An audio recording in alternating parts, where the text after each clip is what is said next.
اعوذ باللہ من الشیطان الرجیم بسم اللہ الرحمن الرحیم الحمد للہ رب العالمین والصلاة والسلام علی رسولہ الکریم والعاقبۃ للمتقین رب اشرح لی صدری ویسر لی امری واحلل عقدۃ من لسانی یفقہوا قولی واجعل لی وزیرا من اہلی کی نسبحک کثیرا ونذکرک کثیرا انک کنت بنا بصیرا ربی یسر ولا تعسر وتمم بالخیر وما توفیقی الا باللہ۔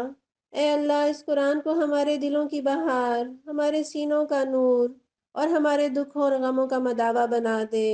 آمین یا رب العالمین۔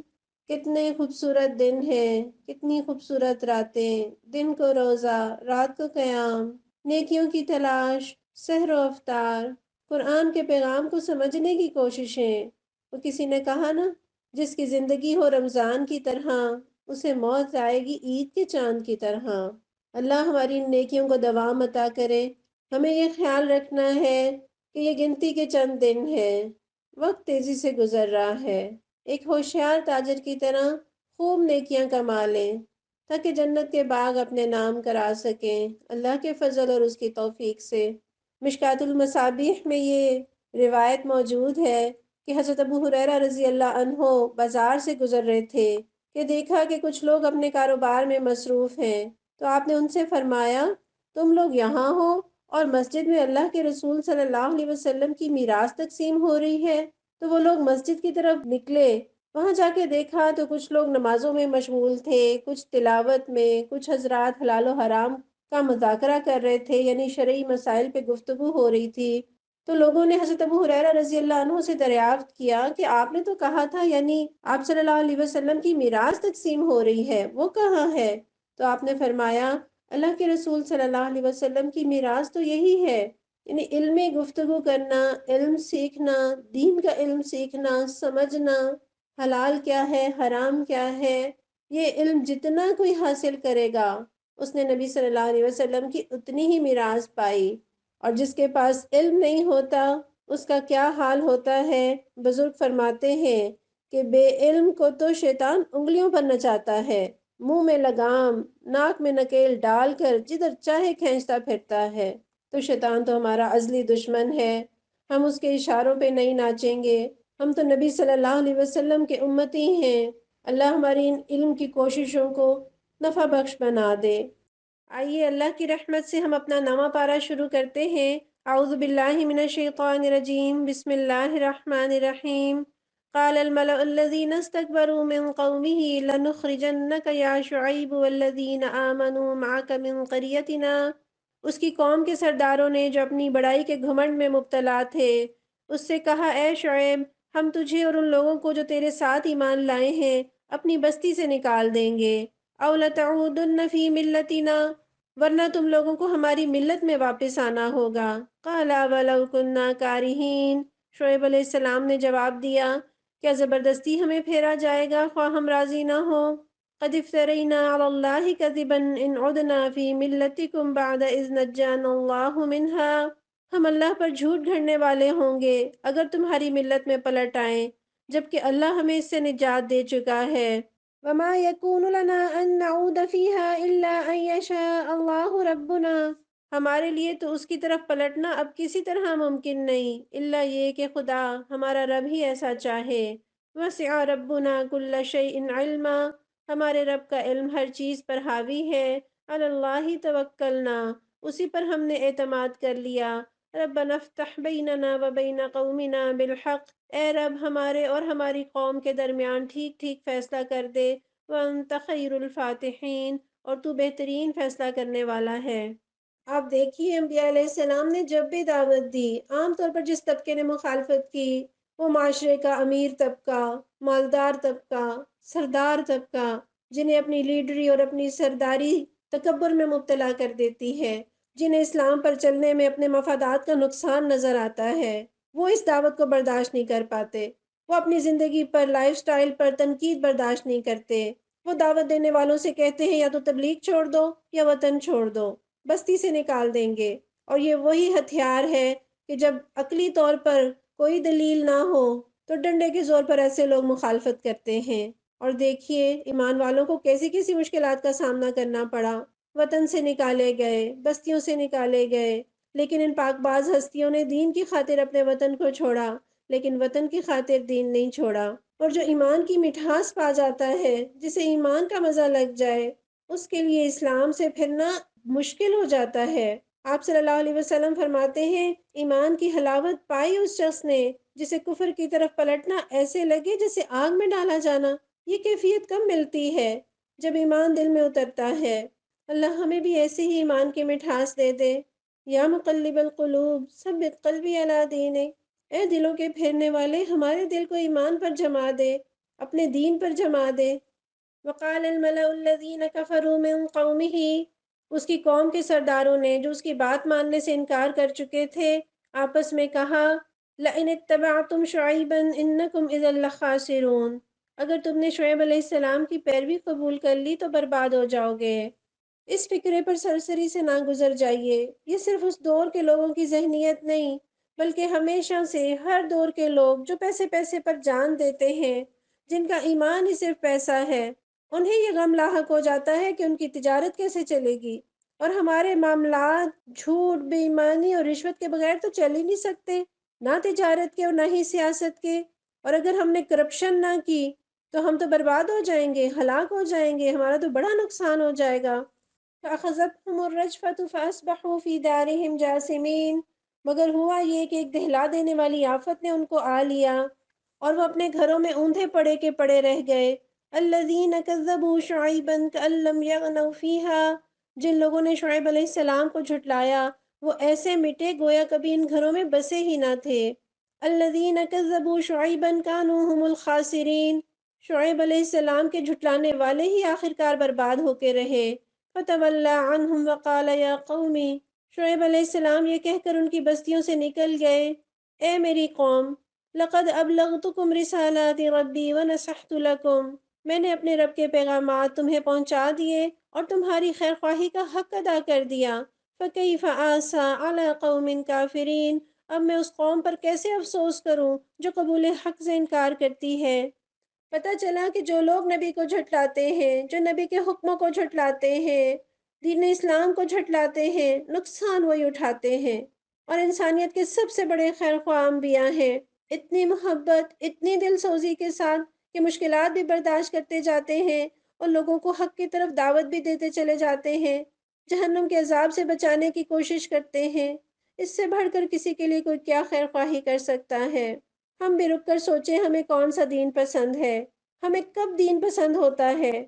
جب تک وہ مسجد اور مدرسے تک رہے، خانہ کعبہ جا کر عمرہ کرنا پڑے تو بڑے دیندار ہیں، طواف اور سعی کے 7 چکر کی بجائے 14 بھی لگانے پڑے تو لگانے کو تیار، لیکن دین ہماری عملی زندگی میں داخل ہو، یہ ہمیں گوارا نہیں۔ تجارت میں، دفاتر میں، شادیوں میں، بیڈ روم میں، لین دین میں، ہم نہیں چاہتے کہ اسلام وہاں داخل ہو۔ ہاں، مسجد تک رہے، رمضان تک رہے، حج تک رہے تو قبول ہے، ہمارے روز و شب کو بدلے، ہمارے لائف سٹائل کو بدلے، ہمارے پہننے اوڑھنے کو بدلے تو یہ ہمیں گوارا نہیں۔ وہ جو ایک شعر ہے نا، ملا کو جو ہے ہند میں سجدے کی اجازت، ناداں یہ سمجھتا ہے کہ اسلام ہے آزاد۔ یہ اسلام نہیں ہے کہ آپ مسجدوں میں جا جا کے صرف نمازیں پڑھ لیں اور عملی زندگی سے اسلام کو بے دخل کر دیں۔ اللہ ہمیں پورے اسلام پر چلنے والا بنا دے۔ اور لوگوں کا یہ سوچنا بھی بالکل غلط ہے کہ اسلام پر چلیں گے تو برباد ہو جائیں گے۔ صحابہ کرام کو دیکھیں، حضرت عبد الرحمن بن عوف رضی اللہ عنہ، حضرت عثمان رضی اللہ عنہ، حضرت ابوبکر صدیق رضی اللہ عنہ، اتنے مالدار صحابہ ہیں۔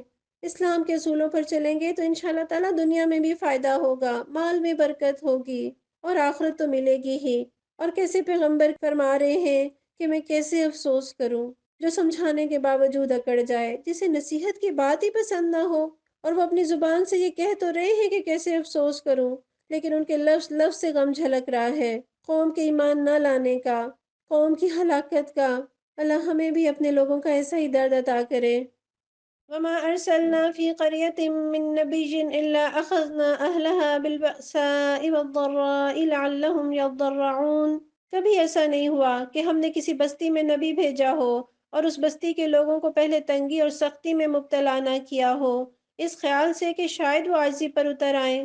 ثم بدلنا مكان السيئة الحسنة حتى عفوا وقالوا قد مس آباءنا الضراء والسراء، پھر ہم نے ان کی بدحالی کو خوشحالی سے بدل دیا، یہاں تک کہ وہ خوب پھلے پھولے اور کہنے لگے ہمارے اسلاف پر بھی اچھے برے دن آتے ہی رہے ہیں۔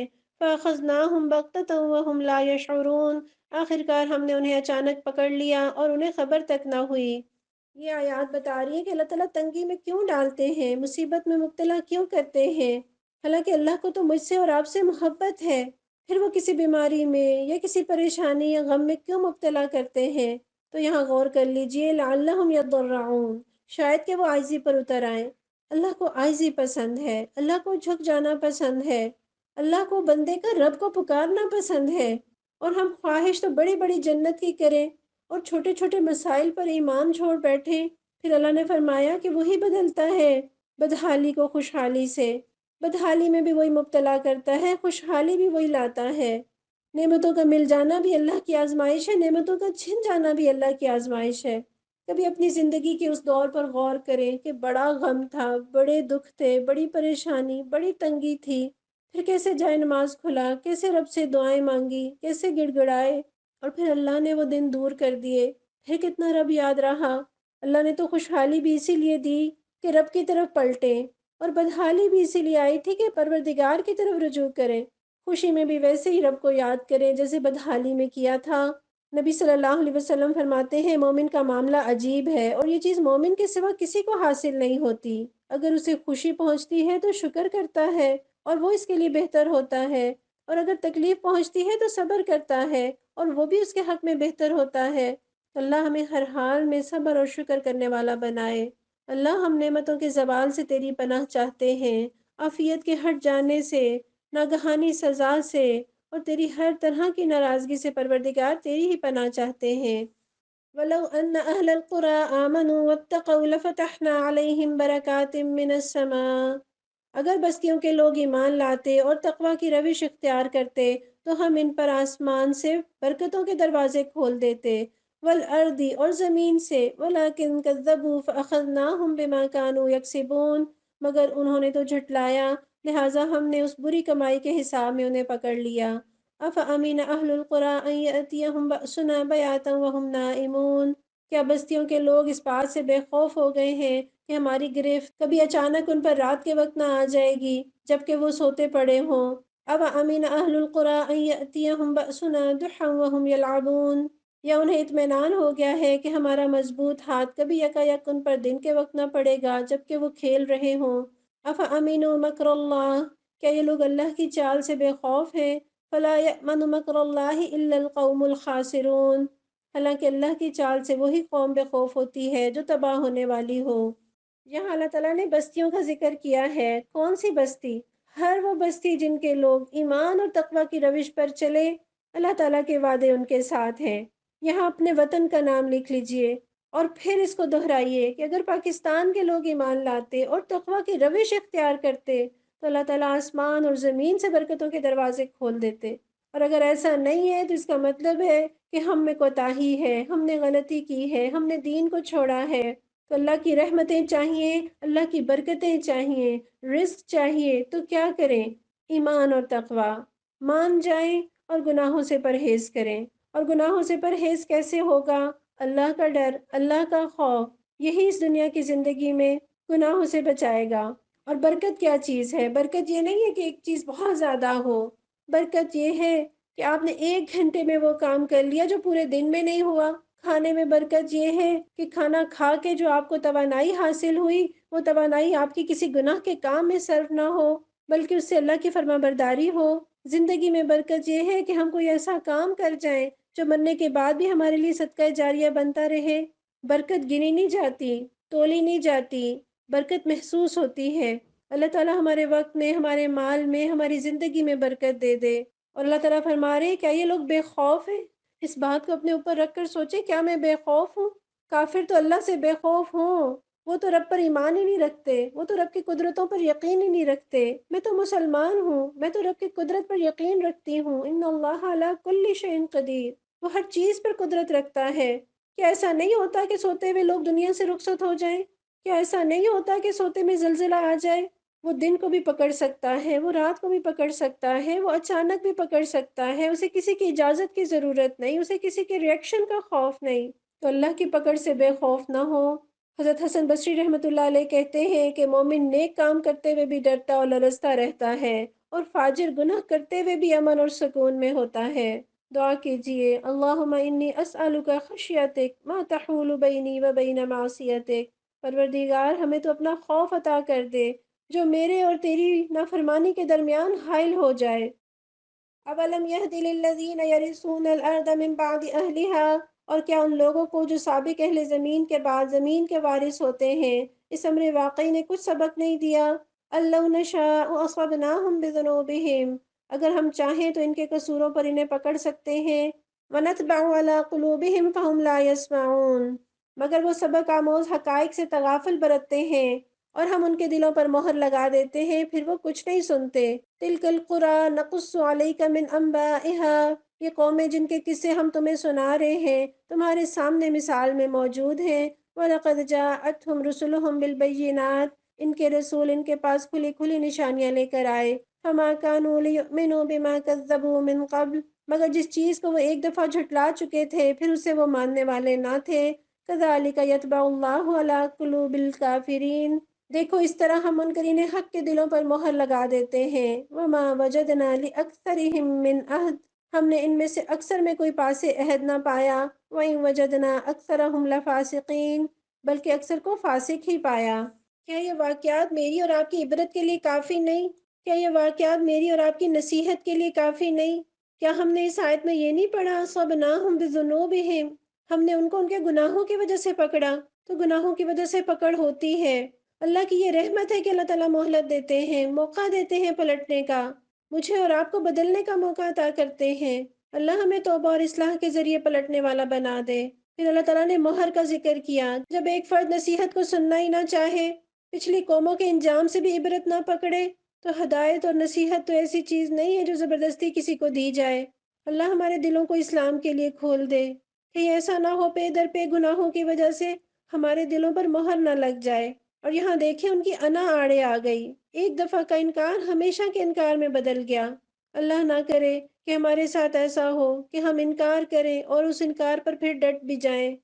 ثم بعثنا من بعدهم موسى بآياتنا إلى فرعون وملئه فظلموا بها، پھر ان قوموں کے بعد ہم نے موسیٰ علیہ السلام کو اپنی نشانیوں کے ساتھ فرعون اور اس کی قوم کے سرداروں کے پاس بھیجا، مگر انہوں نے بھی ہماری نشانیوں کے ساتھ ظلم کیا۔ فانظر کیف کان عاقبۃ المفسدین، پھر دیکھو کہ ان مفسدوں کا کیا انجام ہوا۔ وقال موسیٰ یا فرعون انی رسول من رب العالمین، موسیٰ علیہ السلام نے فرمایا، اے فرعون، میں کائنات کے مالک کی طرف سے بھیجا ہوا آیا ہوں۔ حقیق علی اللہ اقول علی اللہ الا الحق، میرا منصب یہی ہے کہ اللہ کا نام لے کر کوئی بات حق کے سوا نہ کہوں۔ قد جئتکم ببینۃ من ربکم، میں تم لوگوں کے پاس تمہارے رب کی طرف سے صریح دلیل ماموریت لے کر آیا ہوں۔ فارسل معی بنی اسرائیل، لہٰذا تو بنی اسرائیل کو میرے ساتھ بھیج دے۔ قال ان كنت جئت بآیۃ فأت بها ان كنت من الصادقین، فرعون نے کہا اگر تو کوئی نشانی لایا ہے اور اپنے دعوے میں سچا ہے تو اسے پیش کر۔ فألقى عصاه فإذا هي ثعبان مبین، موسیٰ علیہ السلام نے اپنا عصا پھینکا اور یکا یک وہ ایک جیتا جاگتا اژدہا تھا۔ ونزع يده فإذا هي بيضاء للناظرین، اس نے اپنی جیب سے ہاتھ نکالا اور سب دیکھنے والوں کے سامنے وہ چمک رہا تھا۔ یہاں سے حضرت موسیٰ علیہ السلام کا قصہ شروع ہوتا ہے، اور قرآن میں ہمیں سب سے زیادہ ذکر حضرت موسیٰ علیہ السلام کا ملے گا۔ لگ بھگ 500 کے قریب آیات ہیں جو حضرت موسیٰ علیہ السلام کے تذکرے پر مشتمل ہیں۔ اور یہاں دیکھیے حضرت موسیٰ علیہ السلام ایلیٹ کلاس کے پاس جا رہے ہیں انہیں دعوت دینے کے لیے۔ تو میں اور آپ بھی یہ سوچ لیں کہ یہ ایلیٹ کلاس، یہ حکمران طبقہ، یہ مالدار طبقہ، ان کو بھی ہدایت کی ضرورت ہے، انہیں بھی اللہ کے پیغام کی ضرورت ہے۔ تو جس کے پاس موقع ہو، سہولت ہو، ممکن ہو، پہنچ سکتا ہو، تو چاہیے کہ اس طبقے تک دین کی دعوت پہنچائے، اللہ کا پیغام انہیں پہنچائے۔ اور جب ایلیٹ کلاس دین کی طرف آ جاتی ہے تو عوام کا دین کی طرف آنا بہت آسان ہو جاتا ہے۔ اللہ تعالیٰ نے یہاں فرمایا کہ انہوں نے ہماری نشانیوں کے ساتھ ظلم کیا۔ ہم اپنا جائزہ لیں، کہیں ہم اللہ کی آیات کے ساتھ ظلم تو نہیں کر رہے کہ بس ان آیات کو گھول کر پی لیں یا وظیفہ کر لیں یا جن بھوت بھگانے کے لیے استعمال کر لیں۔ اور ہماری بہت ساری ترجیحات ہیں، ہمارے تو بہت سارے کام ہیں۔ ہم نے بچوں کو اعلیٰ تعلیم دلانی ہے، ہم نے اپنا گھر بنانا ہے، ہم نے اپنے کاروبار کو ترقی دینی ہے، ہم نے اپنے لائف سٹائل کو اپ گریڈ کرنا ہے۔ بہت سارے کام ہیں جو مجھے اور آپ کو کرنے ہیں، لیکن کیا اس ساری فہرست میں کہیں قرآن ہے، کہیں دین کا سیکھنا ہے، کہیں اللہ کا بندہ بننا ہے؟ اگر نہیں ہے تو ہم غور کریں، کہیں ہم اللہ کی آیات کے ساتھ ظلم تو نہیں کر رہے؟ پھر اللہ تعالیٰ فرماتے ہیں کہ دیکھو ان مفسدوں کا کیا انجام ہوا۔ اس کا مطلب ہے کہ وہ فساد برپا کرتے تھے، اور فساد کب ہوتا ہے؟ جب اللہ کی نافرمانی ہوتی ہے، جب اللہ کی آیات کا انکار ہوتا ہے تو فساد ہوتا ہے۔ اگر سورج اللہ کی نافرمانی کرے تو زمین میں کتنا فساد ہو، تو بس ایسے ہی فساد ہوتا ہے جب اللہ کے بندے اللہ کے حکموں کو نہیں مانتے، جب اللہ کی زمین پر اللہ کے قانون کو نافذ نہیں کرتے تو زمین فساد سے بھر جاتی ہے۔ اور پھر اگلی آیت میں حضرت موسیٰ علیہ السلام اپنا بھی تعارف کرا رہے ہیں، اپنے رب کا بھی تعارف کرا رہے ہیں، اور اپنا منصب بھی بتا رہے ہیں۔ منصب کیا ہے؟ کہ میں اللہ کا پیغام دے دوں۔ کتنا پیارا منصب ہے جو کسی کو حاصل ہو جائے۔ کیا میں اور آپ اپنے لیے یہ منصب پسند کرتے ہیں کہ ہم لوگوں کو رب کا پیغام پہنچانے والے بن جائیں؟ یا حضرت موسیٰ علیہ السلام کی دعوت کے دو نقطے ہیں، ایک تو وہ رب کا پیغام دے رہے ہیں، اللہ کی بندگی کی دعوت دے رہے ہیں، اور دوسرا وہ قوم جو ظلم میں پس رہی ہے اسے نجات دلانا چاہتے ہیں۔ آج بھی میری اور آپ کی دعوت کا مقصد یہی ہونا چاہیے کہ تو لوگوں کو رب کی بندگی کی دعوت دیں اور انسانوں کو ان کے اپنے نفسوں کی غلامی سے نکالیں۔ جو لوگ پس رہے ہیں ظلم کے نظام کے اندر، بے دینی کے طوفان کے اندر جو غرق ہو رہے ہیں، اس قوم کو اس ظلم سے نجات دلانے کی ضرورت ہے۔ اب فرعون دلیل مانگ رہا ہے۔ دعویٰ جب بھی ہوتا ہے تو دلیل دینی پڑتی ہے، اور دلیل عمل سے دینی پڑتی ہے۔ اگر میں اور آپ ایمان کا دعویٰ کرتے ہیں تو میرے اور آپ کے پاس عمل کی دلیل ہونی چاہیے۔ موسیٰ علیہ السلام کو اللہ تعالیٰ نے 2 معجزات عطا کیے۔ انہوں نے عصا پھینکا تو وہ ایک اژدہا بن گیا، اور جب اپنی بغل سے ہاتھ نکالا تو وہ سب دیکھنے والوں کے سامنے چمک رہا تھا۔ اس دور میں جادو کا ڈنکا بجتا تھا، اس لیے اللہ تعالیٰ نے اس دور میں اپنے پیغمبر کو وہ معجزہ دیا جو لوگوں کو عاجز کر دے، جو لوگوں کو جادو کی حقیقت سمجھا دے اور رب کی طرف پلٹنا سکھا دے۔ اور اس معجزے پر آپ غور کیجئے، ایک وہ چیز ہے جو اژدہا بن رہی ہے، اور دوسری وہ چیز ہے جو کول ہے، شائننگ ہے اس کے اندر، نگاہوں کو اچھی لگ رہی ہے۔ تو ایمان بھی اسی چیز کا نام ہے۔ ایمان امید اور خوف کے درمیان ہوتا ہے۔ اژدہا خوف کی علامت ہے اور ید بیضا امید کی علامت۔ بس اسی رویے کو اپنا لیں۔ تبلیغ کی حکمت بھی یہی ہے، لوگوں کو امید بھی دلائیں اور لوگوں کو خوف بھی دلائیں، اللہ کی رحمت سے امید بھی ہو اور اللہ کی پکڑ کا ڈر بھی ہو۔ حضرت موسیٰ علیہ السلام کا معجزہ تو ان کی زندگی تک تھا۔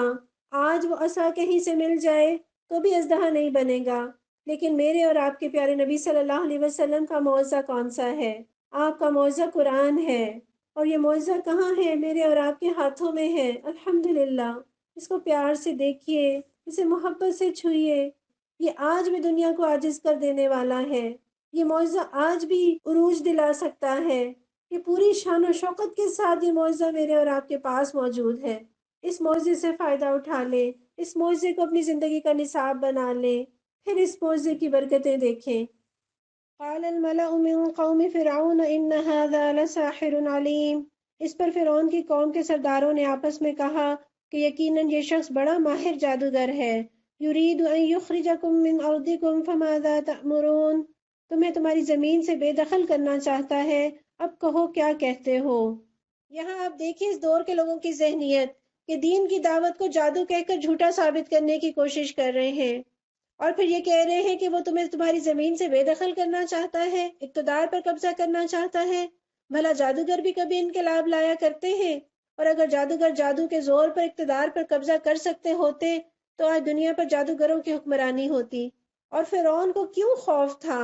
حضرت موسیٰ تنے تنہا، اور فرعون کی اتنی بڑی سلطنت اور لشکر اور اتنی دولتیں۔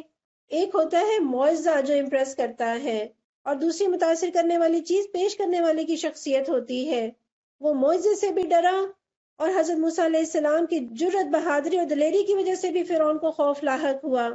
اور یہ جو جادوگر وہ کہہ رہے تھے، یہ وہ دل سے نہیں کہہ رہے تھے، کیونکہ وہ تو حضرت موسیٰ علیہ السلام کے ماضی اور حال سے اچھی طرح باخبر تھے۔ اصل میں بس اپنے مخالف کو ڈاؤن کرنے کے لیے اور عوام کی نظروں میں گرانے کے لیے انہوں نے حضرت موسیٰ علیہ السلام کو جادوگر کہہ دیا۔ قالوا ارجہ واخاہ وارسل فی المدائن حاشرین۔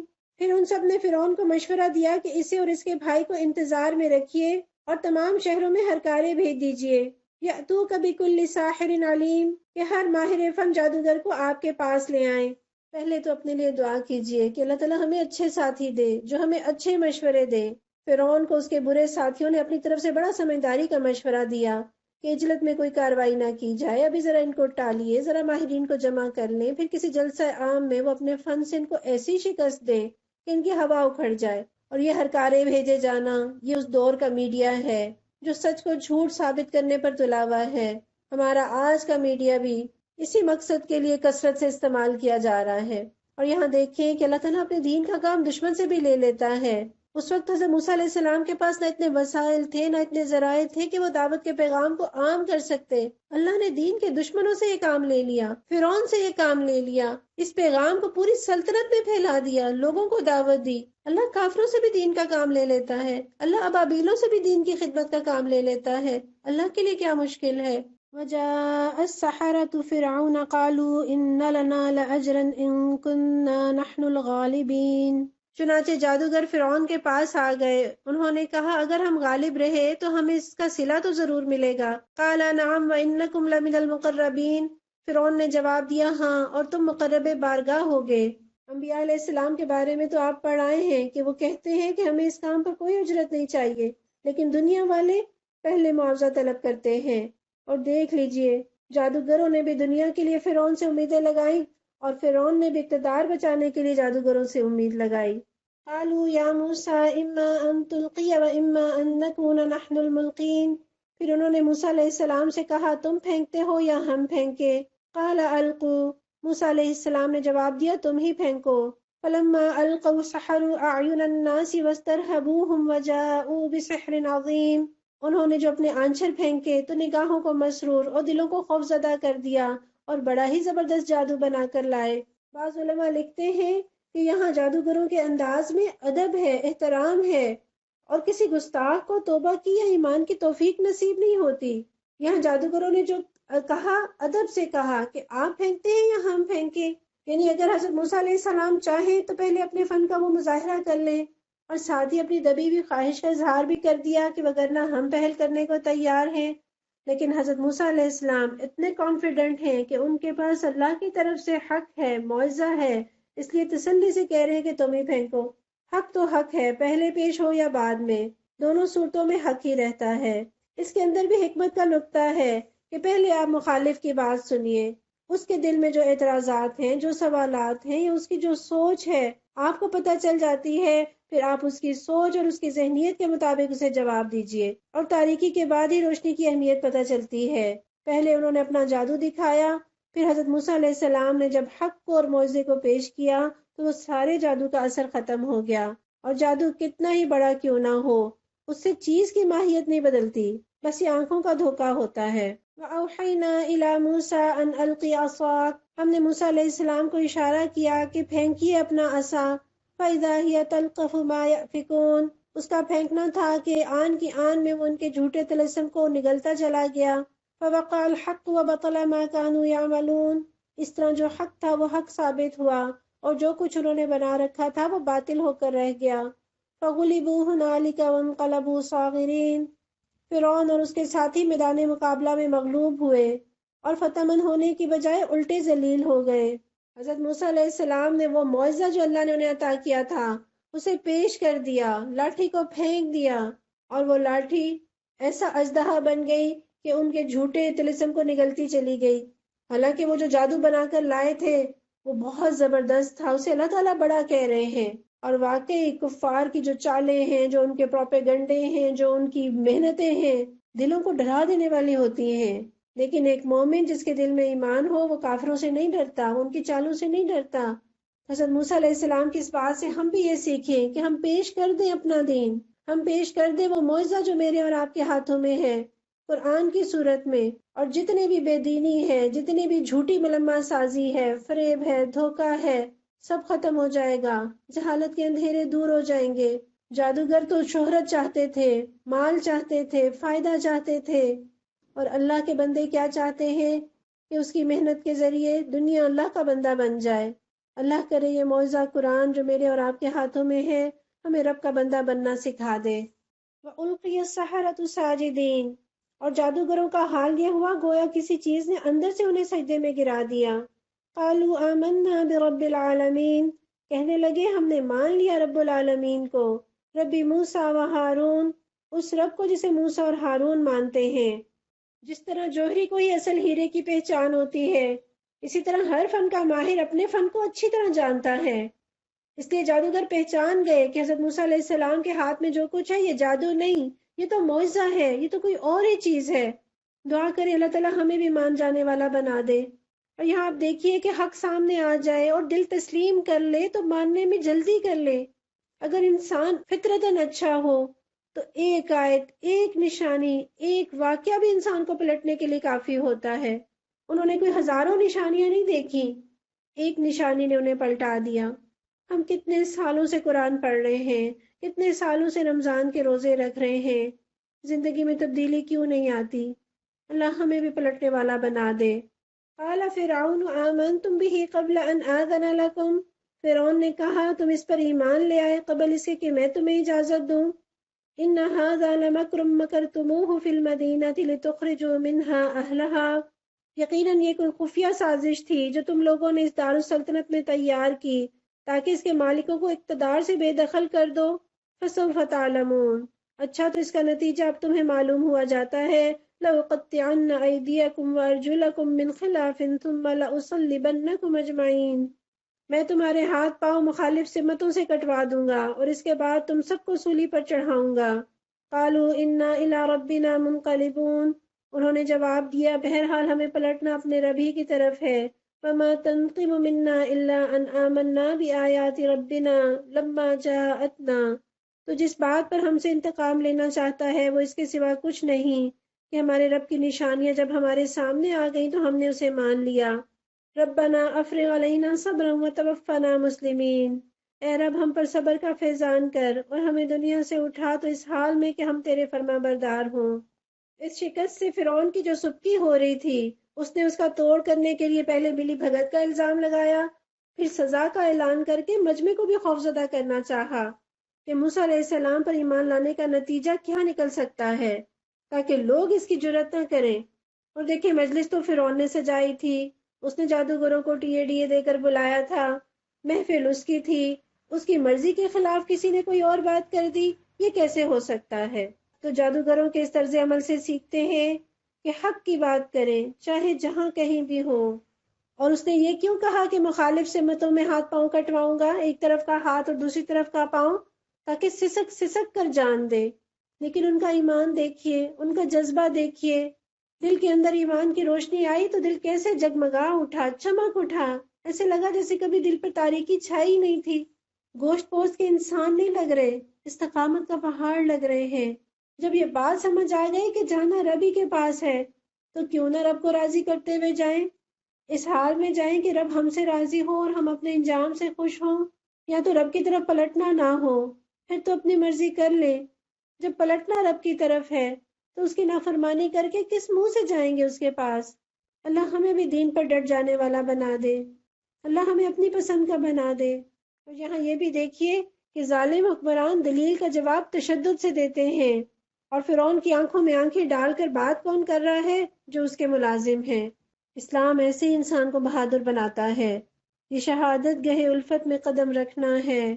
لوگ آسان سمجھتے ہیں مسلمان ہونا، بس ہمارا ایمان کھوکھلا نہ ہو، گندگی کے اوپر کوٹنگ نہ ہو، میک اپ کی تہ کے نیچے بدصورتی نہ ہو۔ اللہ ہمیں پکا اور سچا ایمان دے۔ بعض کپڑے پھٹ جاتے ہیں، رنگ نہیں جاتے، اور بعض پہلی دھلائی میں رنگ کھو دیتے ہیں۔ اللہ ہمیں پکے رنگ والا بنا دے۔ وقال الملأ من قوم فرعون اتذر موسى وقومه ليفسدوا في الارض ويذرك وآلهتك، فرعون سے اس کی قوم کے سرداروں نے کہا کیا تو موسیٰ اور اس کی قوم کو یوں ہی چھوڑ دے گا کہ ملک میں فساد پھیلائیں اور وہ تیری اور تیرے معبودوں کی بندگی چھوڑ بیٹھیں؟ قال سنقتل ابناءهم ونستحيي نساءهم وإنا فوقهم قاهرون، فرعون نے جواب دیا، میں ان کے بیٹوں کو قتل کراؤں گا اور ان کی عورتوں کو جیتا رہنے دوں گا، اور ہمارے اقتدار کی گرفت ان پر مضبوط ہے۔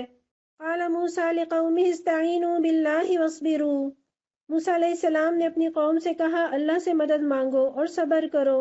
ان الارض للہ، زمین اللہ کی ہے، یورثھا من یشاء من عبادہ، اپنے بندوں میں سے جس کو چاہتا ہے اس کا وارث بنا دیتا ہے۔ والعاقبۃ للمتقین، اور آخری کامیابی انہی کے لیے ہے جو اس سے ڈرتے ہوئے کام کریں۔ قالوا اوذینا من قبل ان تأتینا ومن بعد ما جئتنا، اس کی قوم کے لوگوں نے کہا تیرے آنے سے پہلے بھی ہم ستائے جاتے تھے اور اب تیرے آنے پر بھی ستائے جا رہے ہیں۔ قال عسى ربكم ان يهلك عدوكم، قریب ہے وہ وقت کہ تمہارا رب تمہارے دشمن کو ہلاک کر دے۔ وَيَسْتَخْلِفَكُمْ فِي الْأَرْضِ، اور تمہیں زمین میں خلیفہ بنائے۔ فَيَنْظُرَ كَيْفَ تَعْمَلُونَ، پھر دیکھے کہ تم کیسے عمل کرتے ہو۔ یہاں درباری جو مشورہ دے رہے ہیں فرعون کو، اس سے ان کی بوکھلاہٹ نظر آ رہی ہے کہ ڈھیل نہ دیجیے، یہ ملک میں آپ کے خلاف بغاوت کا سبب بن جائیں گے۔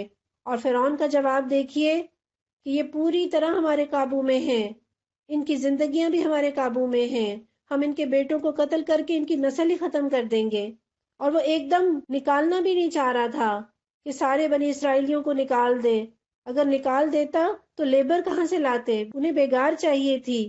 اور یہ ہر دور کے فرعون کی چال رہی ہے، مسلمانوں کی نسل کشی، 2 بچے خوشحال گھرانہ، اور دوسری طرف آج گلے پر چھریاں نہیں چلائی جاتی، ذہنوں پر چلائی جاتی ہیں، تاکہ انسان ذہنی غلام بھی رہے اور وہ ان کی جسمانی صلاحیتوں سے فائدہ بھی اٹھائیں۔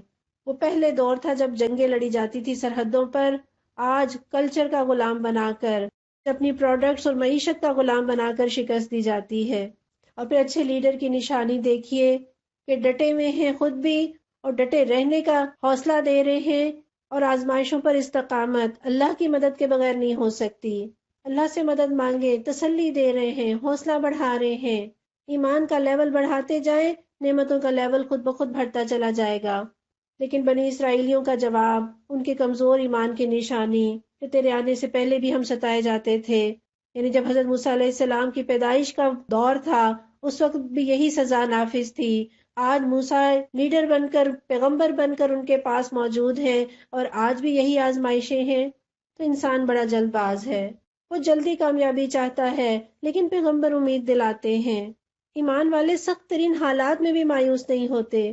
اور یہ مکی دور کی صورت ہے، اس میں اللہ تعالیٰ حضرت موسیٰ علیہ السلام کا واقعہ سنا کر ایمان والوں کو خوشخبری دے رہے ہیں کہ فکر نہ کرو، وہ وقت دور نہیں جب اللہ تمہارے دشمن کو ہلاک کر دے گا اور تمہیں زمین میں خلیفہ بنائے گا۔ اگر ظلم سہنا ایک آزمائش ہے تو حکومت ملنا دوسری آزمائش ہے، یہ اللہ کا ایک اور امتحان ہے۔ اور کفار سے مغلوب رہنا یہ مسلمانوں کو زیب نہیں دیتا، اسلام غالب ہونے کے لیے آیا ہے۔ اللہ سے دعا کیجئے اللہ ہمیں اسلام کا غلبہ دکھائے اور اس میں میری اور آپ کی اور ہماری نسلوں کی کوششوں کو بھی شامل کر دے۔ وَلَقَدْ أَخَذْنَا آلَ فِرْعَوْنَ بِالسِّنِينَ وَنَقْصٍ مِّنَ الثَّمَرَاتِ لَعَلَّهُمْ يَذَّكَّرُونَ، ہم نے فرعون کے لوگوں کو کئی سال تک قحط اور پیداوار کی کمی میں مبتلا رکھا کہ شاید ان کو ہوش آ جائے۔ فَإِذَا جَاءَتْهُمُ الْحَسَنَةُ قَالُوا لَنَا هَٰذِهِ، مگر ان کا حال یہ تھا کہ جب اچھا زمانہ آتا تو کہتے کہ ہم اسی کے مستحق ہیں۔ وَإِن تُصِبْهُمْ سَيِّئَةٌ يَطَّيَّرُوا بِمُوسَىٰ وَمَن مَّعَهُ، اور جب برا زمانہ آتا تو موسیٰ علیہ السلام اور اس کے ساتھیوں کو اپنے لیے فالح بد ٹھہراتے۔ أَلَا إِنَّمَا طَائِرُهُمْ عِندَ اللَّهِ، حالانکہ در حقیقت ان کی فالح بد تو اللہ کے پاس تھی۔ وَلَٰكِنَّ أَكْثَرَهُمْ لَا يَعْلَمُونَ، مگر ان میں سے اکثر بے علم تھے۔ اللہ نے تو انہیں مصیبتوں میں ڈالا جھنجھوڑنے کے لیے، جگانے کے لیے، پلٹنے کے لیے، لعلہم یذکرون، تاکہ وہ نصیحت حاصل کریں۔ پیچھے ذکر آیا لعلہم یضرعون، تاکہ وہ گڑ گڑائیں، تاکہ وہ جھک جائیں، تاکہ وہ مان جائیں۔ اللہ کی مصیبت میں مبتلا کرنے میں بھی حکمت ہے کہ لوگ پلٹ آئیں، اور اللہ تعالیٰ لعل کا لفظ استعمال کریں، شاید، یعنی اللہ امید کرتے ہیں، اللہ چاہتے ہیں، اللہ منتظر ہے کہ میرے بندے میری طرف پلٹ آئیں۔ لیکن ان کے اوپر جب خوشحالی آتی تو وہ کہتے ہم تو اس کے حقدار ہیں، اور جب برا دور آتا تو کہتے یہ حضرت موسیٰ علیہ السلام اور اس کے ساتھیوں کی وجہ سے ہے۔ وہ انہیں بدشگونی خیال کرتے۔ اور بدشگونی کی ہمارے دین میں کیا حیثیت ہے؟ پیارے نبی صلی اللہ علیہ وسلم فرماتے ہیں بدشگونی شرک ہے، بدشگونی شرک ہے۔ آپ نے یہ بات 3 مرتبہ ارشاد فرمائی، اور پھر فرمایا ہم میں سے ہر ایک کو کوئی نہ کوئی وہم ہو جاتا ہے، مگر اللہ اسے توکل کی برکت سے دور کر دیتے ہیں۔ یہ ابو داؤد کی روایت ہے۔ تو کبھی بدشگونی میں مبتلا نہ ہو، اور ایسا تو کبھی سوچے بھی نہ کہ ہمارے ساتھ اگر کوئی مشکل آئی ہے یا کوئی مصیبت آئی ہے تو یہ دین پر چلنے کی وجہ سے ہے، یا یہ ایمانداری کی وجہ سے ہے، یہ قرآن کلاس کی وجہ سے ہے۔ کبھی نہ یہ کہیں۔ نہ کوئی دن منحوس ہے، نہ کوئی مہینہ، نہ کوئی انسان۔ نحوست ہوتی ہے تو انسان کے گناہوں سے، نحوست ہوتی ہے تو حرام کھانے سے، نحوست ہوتی ہے تو بے حیائی کے کاموں سے۔ نحوست سے بچنا ہے تو برے کام چھوڑنے ہوں گے۔ وَقَالُوا مَهْمَا تَأْتِنَا بِهِ مِنْ آيَةٍ لِتَسْحَرَنَا بِهَا، انہوں نے موسیٰ علیہ السلام سے کہا تو ہمیں مسحور کرنے کے لیے خواہ کوئی نشانی لے آئے۔ فَمَا نَحْنُ لَكَ بِمُؤْمِنِينَ، ہم تو ہرگز تیری بات ماننے والے نہیں۔ فَأَرْسَلْنَا عَلَيْهِمُ الطُّوفَانَ وَالْجَرَادَ وَالْقُمَّلَ وَالضَّفَادِعَ وَالدَّمَ آيَاتٍ مُفَصَّلَاتٍ، آخرکار ہم نے ان پر طوفان بھیجا، ٹڈی دل چھوڑے، سسریاں پھیلائیں، مینڈک نکالے اور خون برسایا، اور یہ سب نشانیاں الگ الگ کر کے دکھائیں۔ فَاسْتَكْبَرُوا وَكَانُوا قَوْمًا مُجْرِمِينَ، مگر وہ سرکشی کیے چلے گئے اور وہ بڑے ہی مجرم لوگ تھے۔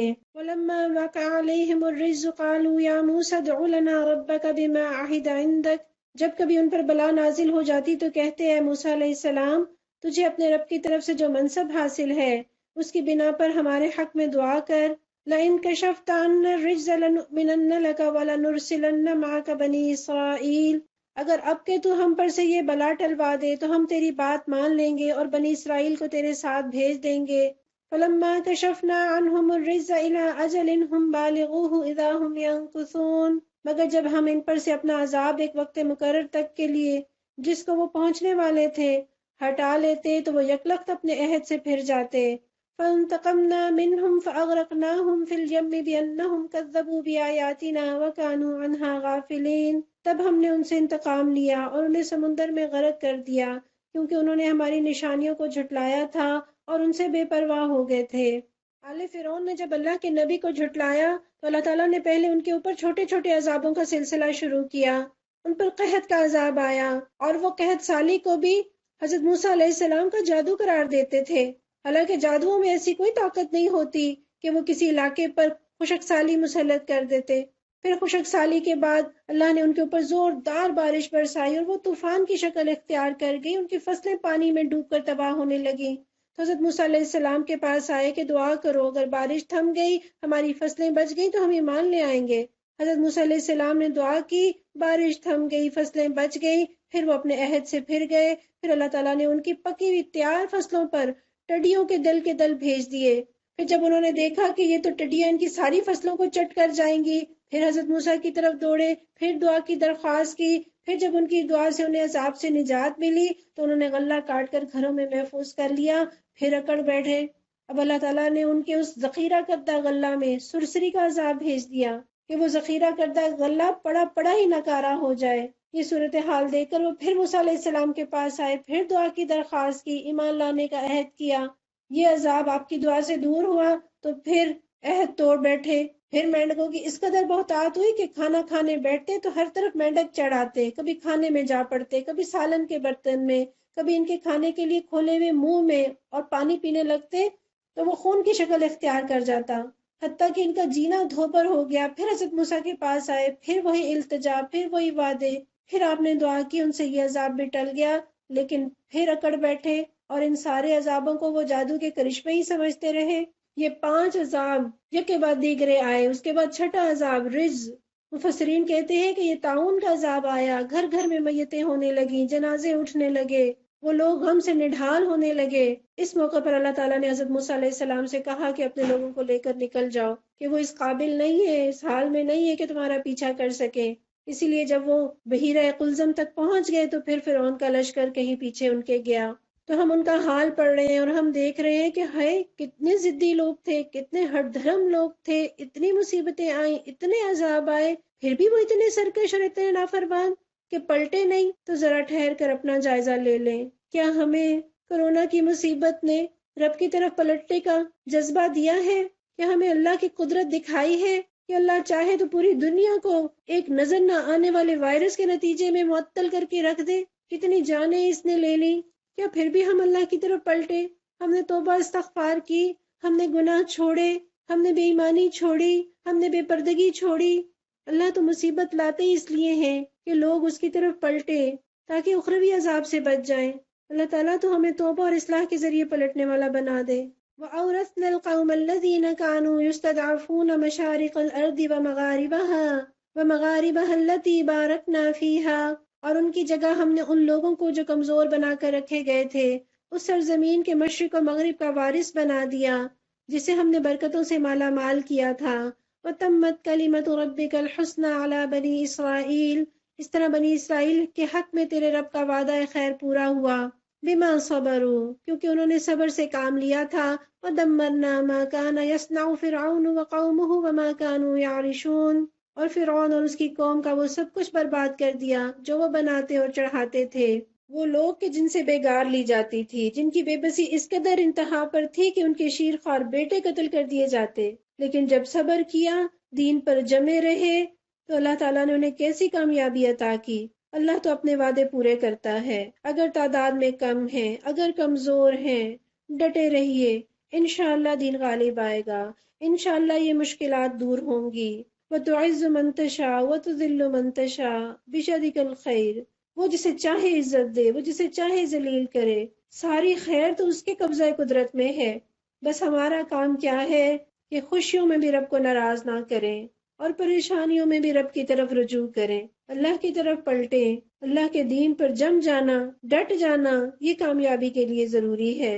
وَجَاوَزْنَا بِبَنِي إِسْرَائِيلَ الْبَحْرَ فَأَتَوْا عَلَىٰ قَوْمٍ يَعْكُفُونَ عَلَىٰ أَصْنَامٍ لَّهُمْ، بنی اسرائیل کو ہم نے سمندر سے گزار دیا، پھر وہ چلے اور راستے میں ایک ایسی قوم پر ان کا گزر ہوا جو اپنے چند بتوں کی گرویدہ بنی ہوئی تھی۔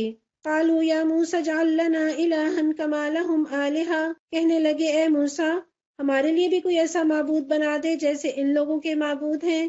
قال انکم قوم تجہلون، موسیٰ علیہ السلام نے فرمایا تم لوگ بڑی نادانی کی باتیں کرتے ہو۔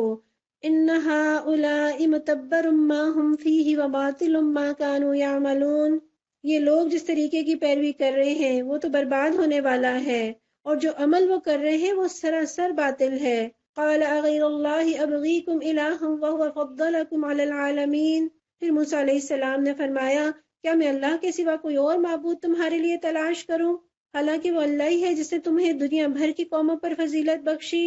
وَإِذْ أَنْجَيْنَاكُمْ مِنْ آلِ فِرْعَوْنَ يَسُومُونَكُمْ سُوءَ الْعَذَابِ، وہ وقت یاد کرو جب ہم نے فرعون والوں سے تمہیں نجات دی تھی جن کا حال یہ تھا کہ تمہیں سخت عذاب میں مبتلا رکھتے۔ يُقَتِّلُونَ أَبْنَاءَكُمْ، تمہارے بیٹوں کو بری طرح قتل کرتے، وَيَسْتَحْيُونَ نِسَاءَكُمْ، اور تمہاری عورتوں کو زندہ رہنے دیتے۔ وَفِي ذَلِكُمْ بَلَاءٌ مِّن رَبِّكُمْ عَظِيمٌ، اور اس میں تمہارے پروردگار کی طرف سے تمہاری بڑی آزمائش تھی۔ اللہ تعالیٰ نے بنی اسرائیل کو سمندر سے بخیریت گزروا دیا، اتنا بڑا معجزہ دیکھ کر پھر جب رستے میں دیکھتے ہیں کہ کچھ لوگ بتوں کے گرویدہ بنے ہوئے ہیں تو ان کی پرانی یادیں تازہ ہو جاتی ہیں۔ جو مصر میں گوسالہ پرستی وہ دیکھا کرتے تھے، جو لوگ ان کے اوپر غالب تھے، ان کا جو کلچر وہ دیکھتے آئے، وہ ان کے ذہنوں میں اور دلوں میں رچ بس چکا تھا۔ اسے ہی کہتے ہیں غلامی میں بدل جاتا ہے قوموں کا ضمیر۔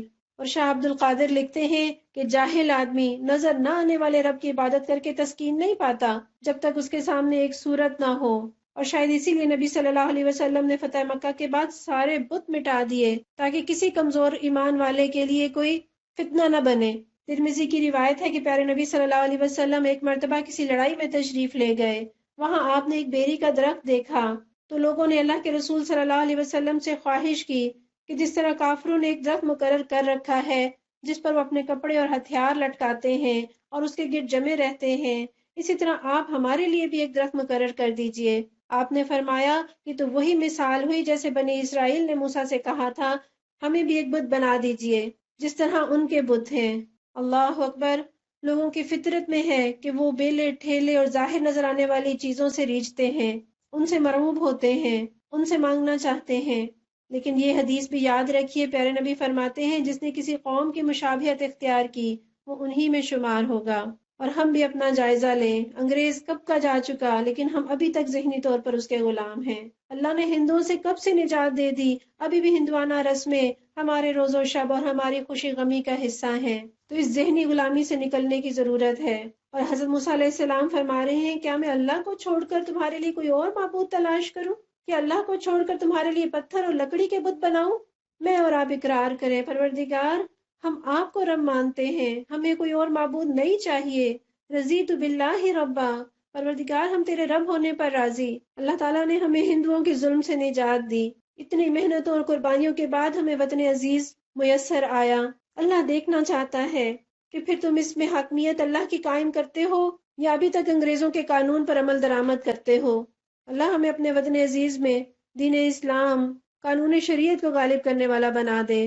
وَوَاعَدْنَا مُوسَىٰ 30 لَيْلَةً وَأَتْمَمْنَاهَا بِعَشْرٍ فَتَمَّ مِيقَاتُ رَبِّهِ 40 لَيْلَةً۔ ہم نے موسیٰ علیہ السلام کو 30 شب و روز کے لیے کوہ سینا پر طلب کیا اور بعد میں 10 دن کا اور اضافہ کر دیا۔ اس طرح اس کے رب کی مقرر کردہ مدت پورے 40 دن ہو گئی۔ وقال موسیٰ لأخیہ ہارون اخلفنی فی قومی واصلح ولا تتبع سبیل المفسدین۔ موسیٰ علیہ السلام نے چلتے ہوئے اپنے بھائی ہارون سے کہا کہ میرے پیچھے تم میری قوم کی جانشینی کرنا اور ٹھیک کام کرتے رہنا اور بگاڑ پیدا کرنے والوں کے طریقے پر نہ چلنا۔ اللہ تعالیٰ نے حضرت موسیٰ علیہ السلام کو کوہ سینا پہ کیوں بلایا؟ کتاب دینے کے لیے، علم دینے کے لیے بلایا۔ اللہ تعالیٰ گھر بیٹھے بھی کتاب دے سکتے تھے، لیکن اس سے پتہ چلتا ہے کہ علم سیکھنے کے لیے گھر چھوڑنا پڑتا ہے، آرام چھوڑنا پڑتا ہے، نیند قربان کرنی پڑتی ہے۔ اس کے لیے یکسوئی چاہیے، تسلسل چاہیے، شوق چاہیے۔ آسانیوں میں، راحتوں میں، مزوں میں بیٹھ کے علم نہیں سیکھا جا سکتا، اس پہ محنت لگتی ہے۔ اور اللہ تعالیٰ نے 10 دن کا اور اضافہ کیا۔ اس میں ہمارے لیے بھی حکمت سیکھنے کی ہے کہ کوئی کام اگر معین وقت میں پورا نہ کر سکے تو مہلت بڑھا دیجئے، وقت بڑھا دیجئے۔ اور آپ کا کیا خیال ہے، حضرت موسیٰ علیہ السلام 10 دن کے اضافے کا سن کر گھبرا گئے ہوں گے، پریشان ہو گئے ہوں گے؟ اگر آپ کو کہا جائے کہ 27 رمضان کی بجائے ہمارا دورہ قرآن 10 شوال کو مکمل ہوگا تو کیا حال ہو؟ حضرت موسیٰ تو بہت خوش ہوئے ہوں گے۔ اللہ کرے کہ ہمارا اس کتاب سے بھی ایسا ہی دل لگ جائے کہ گھنٹوں گزرے بوریت نہ ہو۔ ربی زدنی علما کی پکار اندر سے اٹھے، پروردگار اور علم عطا فرما۔ پھر حضرت موسیٰ علیہ السلام جب جا رہے ہیں تو اپنی جگہ ہارون علیہ السلام کو اپنا قائم مقام بنا رہے ہیں، نائب بنا کے جا رہے ہیں۔ اس میں بھی ہمارے سیکھنے کے لیے اصول ہے کہ اپنی ذمہ داری جو کوئی بھی چھوڑے کسی بھی وجہ سے تو اپنی جگہ پہ قائم مقام مقرر کرے، پھر اس کی رہنمائی بھی کرے، کیا کرنا ہے، کیا مسائل ہو سکتے ہیں، کیسے ہینڈل کرنا ہے۔ پھر لیڈر کی ذمہ داری ہے کہ آ کر رپورٹ بھی لے۔ وَلَمَّا جَاءَ مُوسَىٰ لِمِيقَاتِنَا وَكَلَّمَهُ رَبُّهُ، جب وہ ہمارے مقرر کیے ہوئے وقت پر پہنچے اور ان کے رب نے ان سے کلام کیا، قال ربی ارنی انظر الیک، تو انہوں نے التجا کی کہ اے رب مجھے یارائے نظر دے کہ میں تجھے دیکھ سکوں۔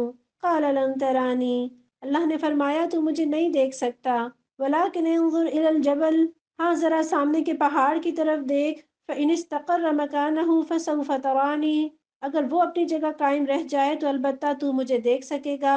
فلما تجلی ربہ للجبل، چنانچہ جب اس کے رب نے پہاڑ پر تجلی کی، دکا، تو وہ ریزہ ریزہ ہو گیا۔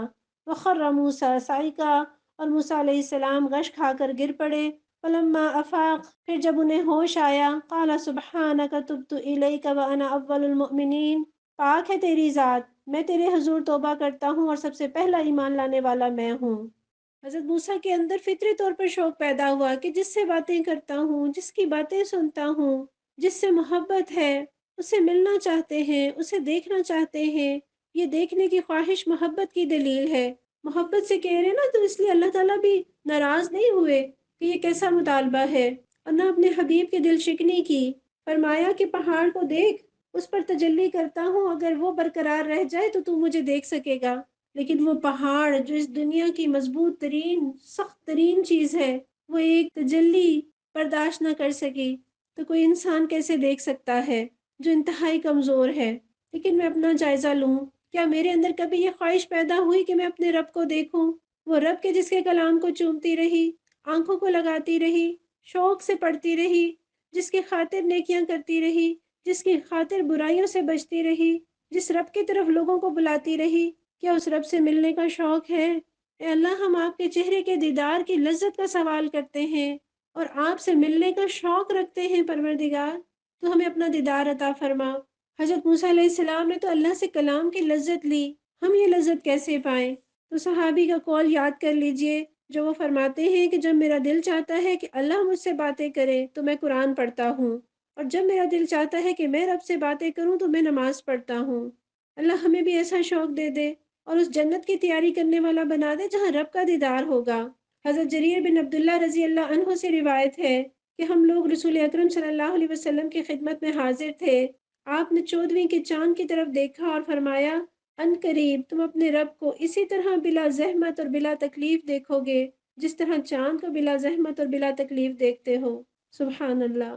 اور قرآن میں بھی آتا ہے نا، اس دن کئی چہرے تر و تازہ ہوں گے، اپنے پروردگار کی طرف دیکھ رہے ہوں گے۔ اللہم اجعلنا منہم، اے اللہ ہمیں بھی ان لوگوں میں شامل کر لینا۔ قال یا موسیٰ انی اصطفیتک علی الناس برسالاتی و بکلامی، فرمایا اے موسیٰ علیہ السلام، میں نے تمام لوگوں پر ترجیح دے کر تجھے منتخب کیا کہ میری پیغمبری کرے اور مجھ سے ہم کلام ہو۔ فخذ ما آتیتک وکن من الشاکرین، بس جو کچھ میں تجھے دوں اسے لے اور شکر بجا لا۔ اللہ تعالیٰ کیا دے رہے ہیں کہ یہ لے لو اور شکر بجا لاؤ؟ اللہ تعالیٰ کتاب دے رہے ہیں، شریعت دے رہے ہیں، اس شریعت کو لے لو، اس کتاب کو لے لو اور شکر بجا لاؤ۔ الحمدللہ اللہ نے ہمیں بھی کتاب اور شریعت عطا کی، ہم کیا کریں؟ اس کو تھام لیں، اس کا حق ادا کرنے کی کوشش کریں۔ زندگی کے ہر طرح کے حالات میں، غمی میں، خوشی میں، سردی میں، گرمی میں کتاب سے ساتھ نہ چھوٹے۔ اور ایسا تو بالکل بھی نہ ہو کہ رمضان میں بھی ہمارے پاس اللہ کا کلام سیکھنے کے لیے وقت نہ ہو، لیکن اگر دل میں خیال آ جائے کہ آج فلاں ڈش بنا لی جائے تو فوراً بنانے کو تیار ہو جائیں، پوری دوپہر جو ہے وہ اسی کی تیاری میں گزر جائے، کوئی مسئلہ نہیں۔ لیکن اللہ کے کلام کو سننے کے لیے وقت نہ ہو، اللہ اپنے کلام کو سیکھنے کا شوق لگا دے۔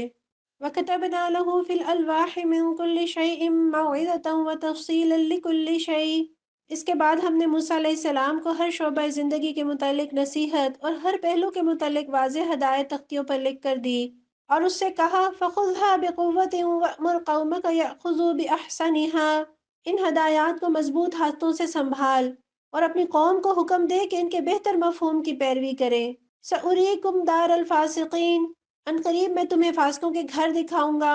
سَأَصْرِفُ عَنْ آيَاتِيَ الَّذِينَ يَتَكَبَّرُونَ فِي الْأَرْضِ بِغَيْرِ الْحَقِّ، میں اپنی نشانیوں سے ان لوگوں کی نگاہیں پھیر دوں گا جو بغیر کسی حق کے زمین میں بڑے بنتے ہیں۔ وَإِن يَرَوْا كُلَّ آيَةٍ لَا يُؤْمِنُوا بِهَا، وہ خواہ کوئی نشانی دیکھ لیں کبھی اس پر ایمان نہ لائیں گے۔ وَإِن يَرَوْا سَبِيلَ الرُّشْدِ لَا يَتَّخِذُوهُ سَبِيلًا، اگر سیدھا راستہ ان کے سامنے آئے تو اسے اختیار نہ کریں گے۔ وَإِن يَرَوْا سَبِيلَ الْغَيِّ يَتَّخِذُوهُ سَبِيلًا، اور اگر ٹیڑھا راستہ نظر آئے تو اس پر چل پڑیں گے۔ ذَلِكَ بِأَنَّهُمْ كَذَّبُوا بِآيَاتِنَا وَكَانُوا عَنْهَا غَافِلِينَ، اس لیے کہ انہوں نے ہماری نشانیوں کو جھٹلایا اور ان سے بے پرواہی کرتے رہے۔ وَالَّذِينَ كَذَّبُوا بِآيَاتِنَا وَلِقَاءِ الْآخِرَةِ حَبِطَتْ أَعْمَالُهُمْ، ہماری نشانیوں کو جس کسی نے جھٹلایا اور آخرت کی پیشی کا انکار کیا اس کے سارے اعمال ضائع ہو گئے۔ هَلْ يُجْزَوْنَ إِلَّا مَا كَانُوا يَعْمَلُونَ، کیا لوگ اس کے سوا کچھ اور جزا پا سکتے ہیں کہ جیسا کرے ویسا بھرے؟ ان آیات سے پتہ چلتا ہے کہ اللہ تعالیٰ نے حضرت موسیٰ علیہ السلام کو جو کتاب اور شریعت عطا کی، اس کے اندر ہر شعبہ زندگی کے متعلق رہنمائی بھی تھی اور مکمل تفصیلات بھی۔ الحمدللہ میرا اور آپ کا دین بھی تو ایسا ہی ہے، کامل اور مکمل۔ کوئی زندگی کا گوشہ ایسا نہیں جس کے بارے میں رہنمائی نہ ہو، تو الحمدللہ کہیے اور فخر کیجیے اپنے دین پر۔ اور اللہ تعالیٰ فرماتے ہیں کہ مضبوط ہاتھوں سے تھام، یعنی پکڑ کر رکھنا ہے عزم کے ساتھ، اور بہتر مفہوم کی پیروی، یعنی جن کاموں کے کرنے کا حکم دیا ہے وہ کریں، محکمات پر عمل کریں۔ اور پتہ چلا کہ جو تکبر کرتے ہیں انہیں حق سمجھ نہیں آتا، انہیں اللہ کا کلام سمجھ نہیں آتا۔ اللہ تعالیٰ متکبر کے دل کی روشنی چھین لیتے ہیں۔ اور تکبر کیا ہے؟ پیارے نبی نے فرمایا کہ آدمی حق کو تسلیم نہ کرے اور لوگوں کو حقیر سمجھے، وہ اپنے آپ کو اتنا بڑا سمجھے کہ اس کے سامنے حق آ جائے اور اس کی گردن نہ جھکے، اور ہر ایک کو اپنے سے کمتر سمجھے، تو ایسے متکبر کو حق بات سمجھ نہیں آتی۔ پھر اللہ تعالیٰ نے ان لوگوں کا بتایا جن کے سارے اعمال قیامت کے دن ضائع ہو جائیں گے۔ اللہم لا تجعلنا منہم، اے اللہ ہمیں ان لوگوں میں شامل نہ کرنا۔ کتنا دکھ ہو این کھانے کے وقت سارا کھانا جل جائے، وہ کہتے ہیں نا کہ ڈرائیو کیئرفلی، بڑی احتیاط سے چلنے کی ضرورت ہے، کہیں ایسا نہ ہو ہدایت کے رستے پر چلتے چلتے گمراہ ہو جائیں، گمراہ ہدایت پا جائیں۔ دعا کیجئے پروردگار ہمیں ہدایت دینے کے بعد ہمارے دلوں کو ٹیڑھا نہ کرنا، ہمیں دین پر استقامت عطا فرما۔ وَاتَّخَذَ قَوْمُ مُوسَىٰ مِن بَعْدِهِ مِنْ حُلِيِّهِمْ عِجْلًا جَسَدًا لَهُ خُوَارٌ، موسیٰ علیہ السلام کے پیچھے ان کی قوم کے لوگوں نے اپنے زیوروں سے ایک بچڑے کا پتلا بنا لیا جس میں سے بیل کی آواز نکلتی تھی۔ الم یروا انہ لا یکلمہم ولا یہدیہم سبیلا، کیا انہیں نظر نہ آتا تھا کہ وہ نہ ان سے بولتا ہے نہ کسی معاملے میں ان کی رہنمائی کرتا ہے۔ اتخذوہ وکانوا ظالمین، مگر پھر بھی انہوں نے اسے معبود بنا لیا اور وہ سخت ظالم تھے۔ وَلَمَّا سُقِطَ فِي أَيْدِيهِمْ وَرَأَوْا أَنَّهُمْ قَدْ ضَلُّوا، پھر جب ان کی فریب خوردگی کا طلسم ٹوٹ گیا اور انہوں نے دیکھ لیا کہ در حقیقت وہ گمراہ ہو گئے ہیں، قَالُوا لَئِن لَّمْ يَرْحَمْنَا رَبُّنَا وَيَغْفِرْ لَنَا لَنَكُونَنَّ مِنَ الْخَاسِرِينَ، تو کہنے لگے اگر ہمارے رب نے ہم پر رحم نہ فرمایا اور ہم سے درگزر نہ کیا تو ہم برباد ہو جائیں گے۔ یہاں دیکھیے وہ خواہش جو بار بار قوم کے دل میں انگڑائیاں لے رہی تھی، انہوں نے وہ پوری کر لی۔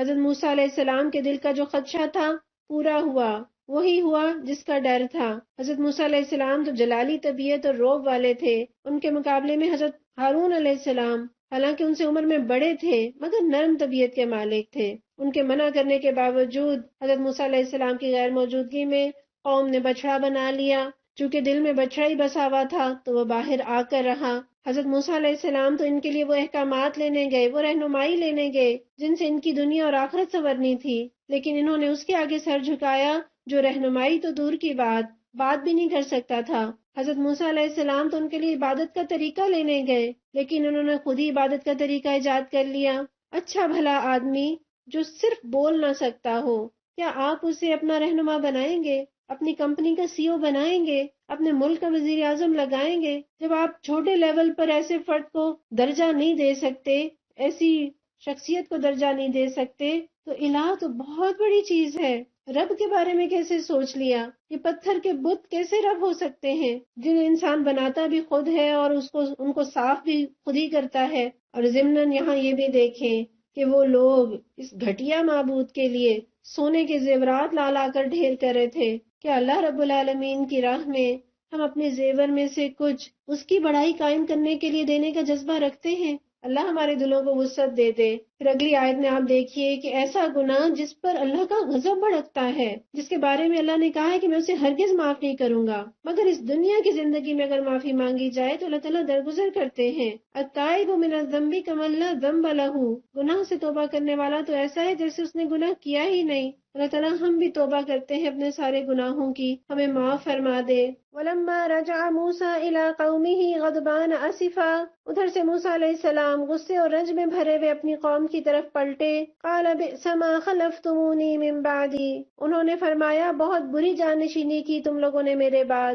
أَعْجِلْتُمْ أَمْرَ رَبِّكُمْ، کیا تم سے اتنا صبر نہ ہوا کہ اپنے رب کے حکم کا انتظار کرتے؟ وَأَلْقَى الْأَلْوَاحَ وَأَخَذَ بِرَأْسِ أَخِيهِ يَجُرُّهُ إِلَيْهِ، اور تختیاں رکھ دیں اور اپنے بھائی ہارون علیہ السلام کے سر کے بال پکڑ کر اسے کھینچا۔ قال ابن ام ان القوم استضعفوني وكادوا يقتلونني، ہارون علیہ السلام نے کہا اے میری ماں کے بیٹے، ان لوگوں نے مجھے دبا لیا اور قریب تھا کہ مجھے مار ڈالتے۔ فلا تشمت بي الاعداء ولا تجعلني مع القوم الظالمين، بس تو دشمنوں کو مجھ پر ہنسنے کا موقع نہ دے اور اس ظالم گروہ کے ساتھ مجھے شامل نہ کر۔ حضرت موسیٰ علیہ السلام کو کوہ طور پر خبر مل گئی تھی کہ ان کی قوم نے پیچھے سے کیا معاملہ کیا ہے، اور واپس آتے ہی قوم کے ذمہ داران سے محاسبہ کرتے ہیں کہ تم لوگوں نے کیا کیا، اور غصے سے یہ دو کام کرتے ہیں کہ تختیاں ایک سائڈ پر رکھ دیتے ہیں اور اپنے بھائی کے سر کے بال پکڑ کر کھینچتے ہیں۔ یہ غصہ انہیں کیوں آیا؟ کس بات پر آیا؟ کہ اللہ کی نافرمانی کیوں کی، اللہ کے ساتھ کسی کو شریک کیوں ٹھہرایا؟ میں اور آپ اپنا جائزہ لیں کہ ہمیں غصہ کب آتا ہے۔ جب میری بات نہیں مانی جاتی، جب میری کوئی خواہش پوری نہیں ہوتی تو ہم غصہ کرتے ہیں۔ تو ہمیں بھی اپنے غصے کی ڈائریکشن کو بدلنے کی ضرورت ہے۔ کول اینڈ کام رہیے، لیکن جب اللہ کی نافرمانی ہو پھر ناراضی کا اظہار کیجیے۔ اور حضرت ہارون علیہ السلام کتنے اچھے انداز سے کہتے ہیں میری ماں کے بیٹے، حالانکہ باپ بھی دونوں کا ایک ہی تھا، لیکن ماں کا ذکر اس لیے کیا تاکہ ان کا دل نرم ہو۔ اور اس سے پتہ چلتا ہے جو وہ یہ فرما رہے ہیں نا کہ قریب تھا کہ وہ مجھے مار ڈالتے، اس کا مطلب ہے کہ حضرت ہارون علیہ السلام نے نہ صرف منع کیا بلکہ اپنی جان خطرے میں ڈال کر انہیں روکنے کی کوشش کی۔ اور پھر فرماتے ہیں کہ دشمنوں کو مجھ پر ہنسنے کا موقع نہ دے۔ دشمن کب خوش ہوتا ہے؟ جب مسلمان سے لڑتا ہے، جب بھائی سے لڑتا ہے۔ پیارے نبی صلی اللہ علیہ وسلم دعا فرمایا کرتے تھے، اللہم انی اعوذ بک من جہد البلاء ودرک الشقاء وسوء القضاء وشماتت الاعداء۔ اے اللہ، میں تجھ سے مصیبت کی سختی، تباہی تک پہنچ جانے، تقدیر کی برائی سے اور دشمنوں کے خوش ہونے سے پناہ مانگتا ہوں۔ اور دشمن تو خوش ہو تو یہ اس کی دشمنی کو زیب دیتا ہے۔ اپنے بھائی کی مصیبت پہ کوئی خوش ہو تو یہ کون سا دین ہے؟ یہ کس دین کی پیروی ہے؟ آپ صلی اللہ علیہ وسلم کی ایک حدیث کا مفہوم ہے، اپنے بھائی کی مصیبت پر خوش نہ ہو کہ اللہ اس پر سے وہ مصیبت ہٹا لے اور تمہیں اس میں مبتلا کر دے۔ نہ ایک دوسرے کی مصیبتوں پہ خوش ہوں اور دعا کریں کہ پروردگار تو ہم سے ایسا کام نہ لینا کہ دشمن ہم پر خوش ہوں۔ قال رب اغفر لي ولأخي وادخلنا في رحمتك وانت ارحم الراحمین۔ تب موسیٰ علیہ السلام نے فرمایا، اے رب، مجھے اور میرے بھائی کو معاف کر اور ہمیں اپنی رحمت میں داخل فرما کہ تو سب سے بڑھ کر رحیم ہے۔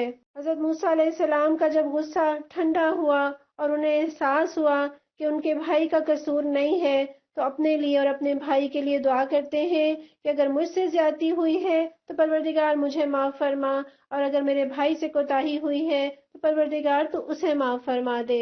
یہاں دعا کا ادب بھی پتہ چل رہا ہے کہ سب سے پہلے اپنے لیے دعا مانگے، یہ نہیں کہ فلاں کو معاف کر دے، فلاں کو ہدایت دے دے۔ سب سے پہلے اپنے لیے کہیں کہ اللہ مجھے معاف کر اور فلاں کو بھی معاف کر، اللہ مجھے بھی ہدایت دے اور فلاں کو بھی ہدایت دے۔ ترمذی کی روایت میں ہے کہ رسول اللہ صلی اللہ علیہ وسلم جب کسی کا ذکر کرتے اور اس کے لیے دعا کرتے تو پہلے اپنے لیے دعا فرماتے۔ آئیے ہم بھی سب مل کر اپنے لیے اور اپنے بھائیوں کے لیے دعا کریں کہ رب اغفر لی ولی اخی وادخلنا فی رحمتک وانت خیر الراحمین۔ رب اغفر لی ولی اخی وادخلنا فی رحمتک وانت ارحم الراحمین۔ ان الذين اتخذوا العجل سينالهم غضب من ربهم وذلة في الحياة الدنيا۔ جواب میں ارشاد ہوا کہ جن لوگوں نے بچھڑے کو معبود بنایا وہ ضرور رب کے غضب میں گرفتار ہو کر رہیں گے اور دنیا کی زندگی میں ذلیل ہوں گے۔ وَكَذَلِكَ نَجْزِي الْمُفْتَرِينَ، جھوٹ گھڑنے والوں کو ہم ایسی ہی سزا دیتے ہیں۔ وَالَّذِينَ عَمِلُوا السَّيِّئَاتِ ثُمَّ تَابُوا مِن بَعْدِهَا وَآمَنُوا، اور جو لوگ برے عمل کریں پھر توبہ کر لیں اور ایمان لے آئیں، ان ربک من بعدها لغفور الرحیم، تو یقیناً اس توبہ اور ایمان کے بعد تیرا رب درگزر اور رحم فرمانے والا ہے۔ جن لوگوں نے بچڑے کو معبود بنایا ان کی توبہ کس طرح قبول ہوئی وہ تو ہم نے سورہ بقرہ میں پڑھی تھی، لیکن میرے اور آپ کے لیے اللہ تعالیٰ نے کتنا کرم کیا ہے کہ اگر کوئی گناہ ہو جائے، پلٹ آئیں، مان جائیں، تو اللہ تعالیٰ کو درگزر کرنے والا اور رحم کرنے والا پائیں گے۔ اللہ تعالیٰ کس طرح سے توبہ کو قبول کرتے ہیں۔ بنی اسرائیل ہی کے زمانے کا ایک واقعہ ہے، قحط پڑ گیا، مدتوں بارش نہیں ہو رہی، لوگ حضرت موسیٰ علیہ السلام کے پاس گئے اور عرض کیا کلیم اللہ رب سے دعا فرمائے کہ بارش ہو۔ چنانچہ حضرت موسیٰ علیہ السلام اپنی قوم کو لیے بستی سے باہر آئے، بڑی عاجزی سے دعا کرنا شروع کی۔ دعا کرتے جا رہے ہیں مگر بادلوں کا دور دور تک پتہ نہیں، سورج کی تپش اور تیز ہو گئی۔ حضرت موسیٰ علیہ السلام کو بڑا تعجب ہوا، اللہ سے دعا قبول نہ ہونے کی وجہ پوچھی تو اللہ نے بتایا کہ تمہارے درمیان ایک ایسا شخص ہے جو گزشتہ 40 سالوں سے مسلسل میری نافرمانی کر رہا ہے اور گناہوں پر مصر ہے۔ اے موسیٰ، آپ لوگوں میں اعلان کر دیں کہ وہ نکل جائے، کیونکہ اس آدمی کی وجہ سے بارش رکی ہوئی ہے، جب تک وہ باہر نہیں نکلتا بارش نہیں ہوگی۔ حضرت موسیٰ علیہ السلام نے عرض کیا باری تعالیٰ اتنا بڑا مجمع ہے، میں ان تک اپنی آواز کیسے پہنچاؤں؟ جواب ملا تیرا کام آواز دینا ہے، پہنچانا ہمارا کام۔ حضرت موسیٰ علیہ السلام نے اپنے قوم کو آواز دی اور کہا اے رب کے گناہ گار اور نافرمان بندے جو گزشتہ 40 سال سے اپنے رب کو ناراض کر رہا ہے، باہر آ جا، تیرے کرتوتوں کی پاداش میں ہم برانے رحمت سے محروم ہیں۔ جب اس گناہ گار بندے نے اپنے دائیں بائیں دیکھا کوئی بھی اپنی جگہ سے نہ ہلا، وہ سمجھ گیا کہ وہی مطلوب ہے۔ سوچا کہ اگر میں سارے لوگوں کے سامنے باہر نکلا تو کتنی شرمندگی ہوگی، اور اگر باہر نہ نکلا تو میری وجہ سے لوگ بارش سے محروم رہیں گے۔ اب اس نے اپنا چہرہ اپنی چادر میں چھپا لیا اور اپنی برائیوں پر شرمندہ ہوا اور اللہ سے دعا کی پروردگار میں 40 سال سے تیری نافرمانی کرتا رہا اور تو مجھے مہلت دیتا رہا۔ پروردگار اب میں تیرا فرما بردار بن کر آیا ہوں، میری توبہ قبول فرما، مجھے معاف فرما اور آج ذلت و رسوائی سے بچا لے۔ ابھی اس کی بات پوری نہیں ہوئی تھی کہ آسمان بادلوں سے بھر گیا اور موسلادھار بارش شروع ہو گئی۔ اور حضرت موسیٰ علیہ السلام نے دوبارہ عرض کیا، اے اللہ آپ نے بارش کیسے برسانا شروع کر دی؟ وہ نافرمان بندہ تو مجمع سے باہر ہی نہیں آیا۔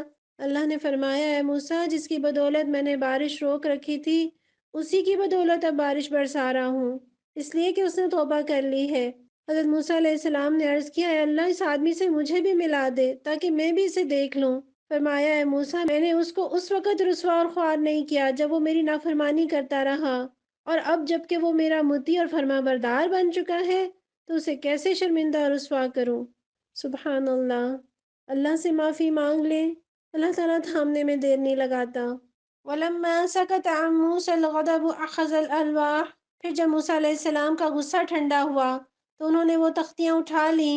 فی نسختها هدى ورحمة للذین هم لربهم يرهبون، جن کی تحریر میں ہدایت اور رحمت تھی ان لوگوں کے لیے جو اپنے رب سے ڈرتے ہیں۔ وَاخْتَارَ مُوسَىٰ قَوْمَهُ 70 رَجُلًا لِمِيقَاتِنَا، اور اس نے اپنی قوم کے 70 آدمیوں کو منتخب کیا تاکہ وہ ہمارے مقرر کیے ہوئے وقت پر حاضر ہوں۔ فَلَمَّا أَخَذَتْهُمُ الرَّجْفَةُ قَالَ رَبِّ لَوْ شِئْتَ أَهْلَكْتَهُم مِّن قَبْلُ وَإِيَّايَ، جب ان لوگوں کو ایک سخت زلزلے نے آ پکڑا تو موسیٰ علیہ السلام نے عرض کیا، اے میرے سرکار آپ چاہتے تو پہلے ہی ان کو اور مجھے ہلاک کر سکتے تھے۔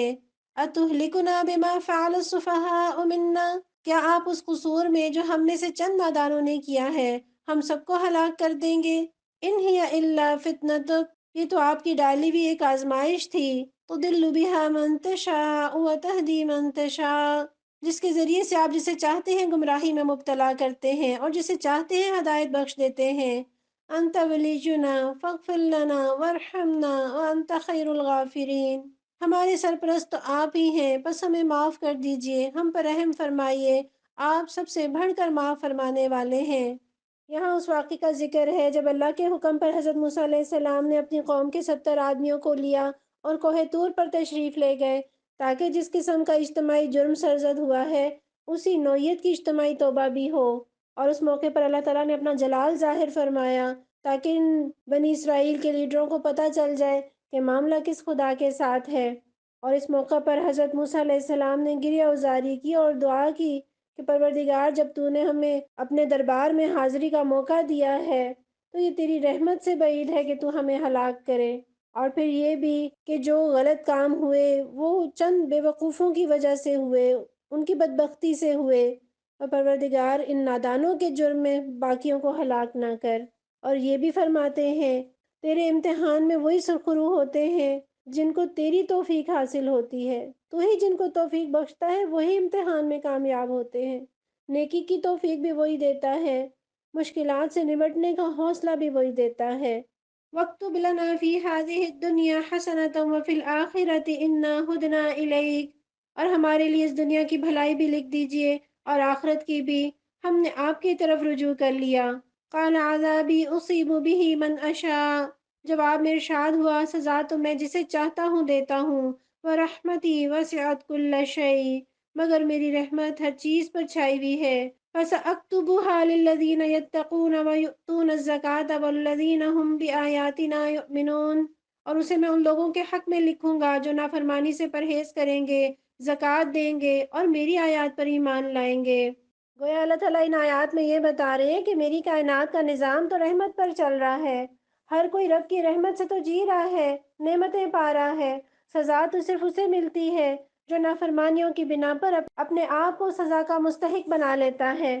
اور یہاں غور کریں کہ رحمت ملے گی کسے؟ جو تقوی اختیار کریں گے، جو نافرمانی سے پرہیز کریں گے، جو صرف زکوٰۃ دیتے رہیں اور رب کی نافرمانیاں خوب خوب کریں، اللہ کے حکموں کو پسے پشت ڈالیں، تو صرف یہ زکوٰۃ دینا برے انجام سے نہیں بچا سکتا۔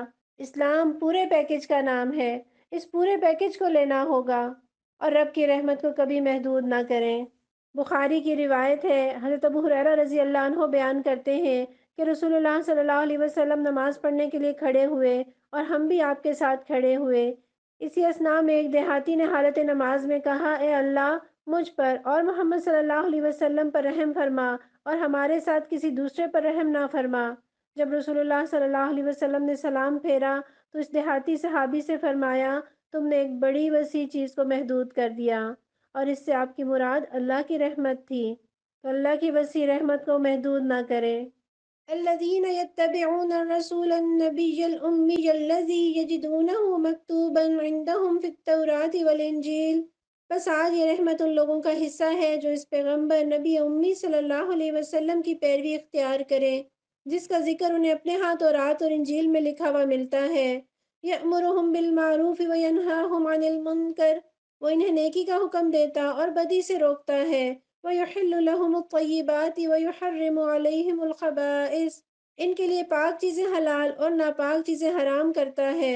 وَيَدَعُ عَنْهُمْ إِصْرَهُمْ وَالْأَغْلَالَ الَّتِي كَانَتْ عَلَيْهِمْ، اور ان پر سے وہ بوجھ اتارتا ہے جو ان پر لدے ہوئے تھے، اور وہ بندشیں کھولتا ہے جن میں وہ جکڑے ہوئے تھے۔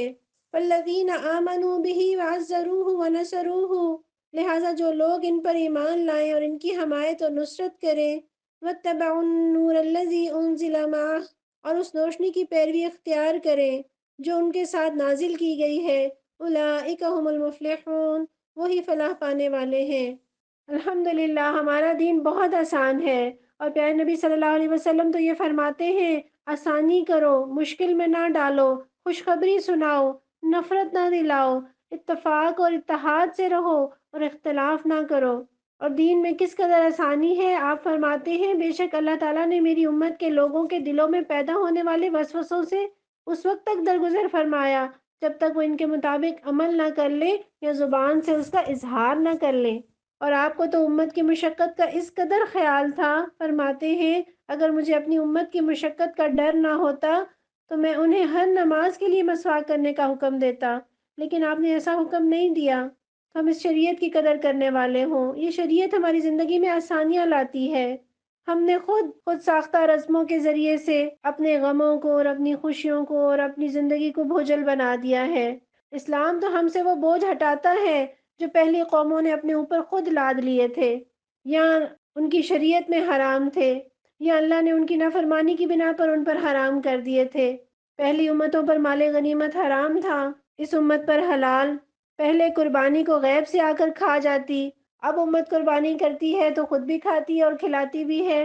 پہلے قتل کے مقدمے میں صرف قصاص تھا، کوئی دیت اور خون بہا نہیں تھا، لیکن اسلام نے دیت کی رخصت رکھی، معافی کی رخصت رکھی۔ پہلے اگر ان کے کپڑوں پر کوئی نجاست لگ جاتی تو انہیں وہ کپڑا کینچی سے کاٹنا پڑتا، جبکہ شریعت محمدیہ میں سہولت کتنی ہے کہ اسے پانی سے دھو لیجئے، وہ پاک ہو جائے گا۔ اور انہوں نے یہ چیز تو اپنے اوپر خود عائد کر لی تھی کہ کوئی عورت حائضہ ہو جاتی تو اس کے ہاتھ کا پکا ہوا کھانا تک نہ کھاتے، بلکہ اسے اپنے گھر میں بھی نہ ٹھہراتے، جبکہ شریعت محمدیہ میں ایسی کوئی پابندی نہیں ہے۔ تو اللہ کا شکر ادا کریں، اللہ تعالیٰ نے اتنا آسان اور پریکٹیکل دین ہمیں دیا ہے۔ پھر اللہ تعالیٰ نے فرمایا کامیاب کون ہے؟ جو نبی صلی اللہ علیہ وسلم پر ایمان لے آئیں، ان کی حمایت کریں، ان کی مدد کریں، اور جب وہی وہ لائے ہیں اس کی پیروی کریں۔ اور اس میں پہلی چیز کیا ہے کہ وہ ان کا احترام، عزروہ، ان کی تعظیم کرتے ہیں، ان کا احترام کرتے ہیں۔ ادب پہلا کرینہ ہے محبت کے کرینوں میں۔ امام مالک رحمۃ اللہ علیہ کے بارے میں آتا ہے کہ ایک بار درس حدیث کے دوران بچھو نے آپ کو بہت بار کاٹا اور درد کی وجہ سے آپ کے چہرے کا رنگ بدل جاتا، لیکن آپ نے اس وقت تک پہلو نہ بدلا جب تک کہ حدیث ختم نہ ہوئی۔ تو اس قدر احترام، پیارے نبی صلی اللہ علیہ وسلم کی باتوں کا احترام، آپ کا احترام، آپ کا نام آئے تو صلی اللہ علیہ وسلم۔ اور صحابہ تو فرماتے تھے کہ میری جان آپ پر قربان، میرے ماں باپ آپ پر قربان۔ تو محبت بھی کریں، احترام بھی کریں، حمایت بھی کریں۔ اور ہم نبی صلی اللہ علیہ وسلم کی مدد کیسے کر سکتے ہیں کہ جو آپ کا غم تھا اسے اپنا غم بنا لیں، جو آپ کا مشن تھا اسے اپنا مشن بنا لیں۔ قُلْ يَا أَيُّهَا النَّاسُ إِنِّي رَسُولُ اللَّهِ إِلَيْكُمْ جَمِيعًا، اے محمد صلی اللہ علیہ وسلم کہیے کہ اے انسانوں، میں تم سب کی طرف اس خدا کا پیغمبر ہوں، الذی لہ ملک السماوات والارض، جو زمین اور آسمانوں کی بادشاہی کا مالک ہے، لا الہ الا ہو، اس کے سوا کوئی خدا نہیں، یحیی و یمیت، وہی زندگی بخشتا ہے اور وہی موت دیتا ہے۔ فآمنوا باللہ ورسولہ النبی الأمی الذی یؤمن باللہ وکلماتہ واتبعوہ لعلکم تہتدون، بس ایمان لاؤ اللہ پر اور اس کے بھیجے ہوئے نبی امی پر جو اللہ اور اس کے ارشادات کو مانتا ہے، اور پیروی اختیار کرو اس کی، امید ہے کہ تم راہ راست پالو گے۔ وَمِن قَوْمِ مُوسَىٰ أُمَّةٌ يَهْدُونَ بِالْحَقِّ وَبِهِ يَعْدِلُونَ، موسیٰ علیہ السلام کی قوم میں ایک گروہ ایسا بھی تھا جو حق کے مطابق ہدایت کرتا اور حق ہی کے مطابق انصاف کرتا تھا۔ وَقَطَّعْنَاهُمُ اثْنَتَيْ عَشْرَةَ أَسْبَاطًا أُمَمًا، اور ہم نے اس کی قوم کو 12 گھرانوں میں تقسیم کر کے انہیں مستقل گروہوں کی شکل دے دی تھی۔ وَأَوْحَيْنَا إِلَى مُوسَىٰ إِذِ اسْتَسْقَاهُ قَوْمُهُ أَنِ اضْرِب بِّعَصَاكَ الْحَجَرَ، اور جب موسیٰ علیہ السلام سے اس کی قوم نے پانی مانگا تو ہم نے اس کو اشارہ کیا کہ فلاں چٹان پر اپنی لاٹھی مارو۔ فَانبَجَسَتْ مِنْهُ اثْنَتَ عَشْرَةَ عَيْنًا، چنانچہ اس چٹان سے یکایک 12 چشمے پھوٹ نکلے۔ قَدْ عَلِمَ كُلُّ أُنَاسٍ مَّشْرَبَهُمْ، ہر گروہ نے اپنے پانی لینے کی جگہ متعین کر لی۔ وَظَلَّلْنَا عَلَيْهِمُ الْغَمَامَ وَأَنزَلْنَا عَلَيْهِمُ الْمَنَّ وَالسَّلْوَىٰ، ہم نے ان کے اوپر بادل کا سایہ کیا اور ان پر من و سلوہ اتارا۔ کُلُوا مِن طَیِّبَاتِ، کھاؤ پاک چیزیں، ما رزقناکم، جو ہم نے تمہیں بخشی ہیں۔ وما ظلمونا ولکن كانوا انفسهم یظلمون، مگر اس کے بعد انہوں نے جو کچھ کیا تو ہم پر ظلم نہیں کیا بلکہ آپ اپنے ہی اوپر ظلم کرتے رہے۔ گویا راہ راست پانی ہے تو نبی صلی اللہ علیہ وسلم کی پیروی اختیار کر لیں۔ حضرت جنید بغدادی رحمۃ اللہ علیہ فرماتے ہیں، مخلوق پر اللہ کی طرف پہنچنے کے کل راستے بند ہیں بجز اس راستے کے جو نبی صلی اللہ علیہ وسلم نے بتایا ہے۔ آپ کی اطاعت ہی کا راستہ ہمیں رب کی محبتیں دلائے گا، رب کی جنتیں دلائے گا، رب کی رحمتوں کا مستحق بنائے گا۔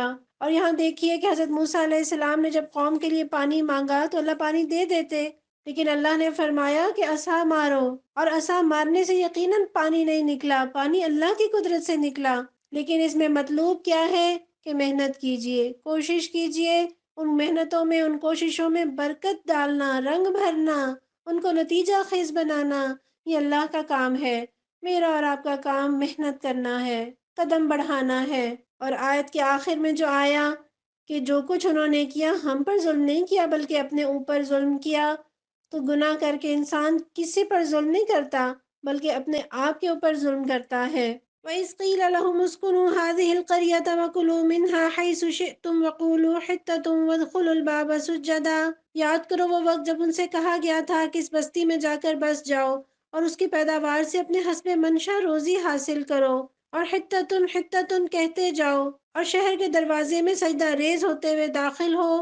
نغفر لکم خطیئاتکم، ہم تمہاری خطائیں معاف کر دیں گے، سنزید المحسنین، اور نیک رویہ رکھنے والوں کو مزید فضل سے نوازیں گے۔ فبدل الذین ظلموا منہم قولا غیر الذی قیل لہم، مگر جو لوگ ان میں سے ظالم تھے انہوں نے اس بات کو جو ان سے کہی گئی تھی بدل ڈالا۔ فارسلنا علیہم رجزا من السماء بما كانوا یظلمون، اور نتیجہ یہ ہوا کہ ہم نے ان کے ظلم کی پاداش میں ان پر آسمان سے عذاب بھیج دیا۔ بنی اسرائیل کی بے درپے نافرمانیوں کے باوجود اللہ نے ان کو کس قدر نعمتوں سے نوازا۔ صحرا میں کھانا پینا، وہاں کی دھوپ میں بادل، 12 چشمے، اتنے انعامات، اور ساتھ میں بستی بھی عطا کی کہ جاؤ اس بستی میں جا کر بس جاؤ، بس شرط یہ ہے کہ حتتن کہتے جانا اور سر کو جھکائے ہوئے داخل ہونا، یعنی ایک تو عاجزی ہو اور دوسرا اللہ سے معافی طلب کرتے ہوئے جانا۔ حتتن کا مطلب ہے رب اغفر لی، پروردگار مجھے معاف فرما دے، اور بس مانگو تو ہم تمہیں معاف کر دیں گے، اور پھر اس کے بعد جو نیکیاں کمائیں گے تو ظاہر ہے کہ وہ اللہ کا فضل پائیں گے۔ لیکن ان لوگوں نے اللہ کی جو بات تھی اسے بدل ڈالا۔ پھر اللہ تعالیٰ فرماتے ہیں ہم نے ان پر آسمان سے عذاب نازل کیا، کہیں ہم نے اللہ کی نعمتوں کی ناشکری تو نہیں کی، کہیں ہم نے اللہ کے فرمان کو بدل تو نہیں ڈالا، کہیں ہم اللہ سے استغفار کرنے کی بجائے تکبر میں مبتلا تو نہیں ہو گئے۔ اللہ تعالیٰ ہم تو آپ سے معافی مانگتے ہیں، ہم آپ کے حکموں کو نہیں بدلتے، پروردگار تو ہم سے راضی ہو جا۔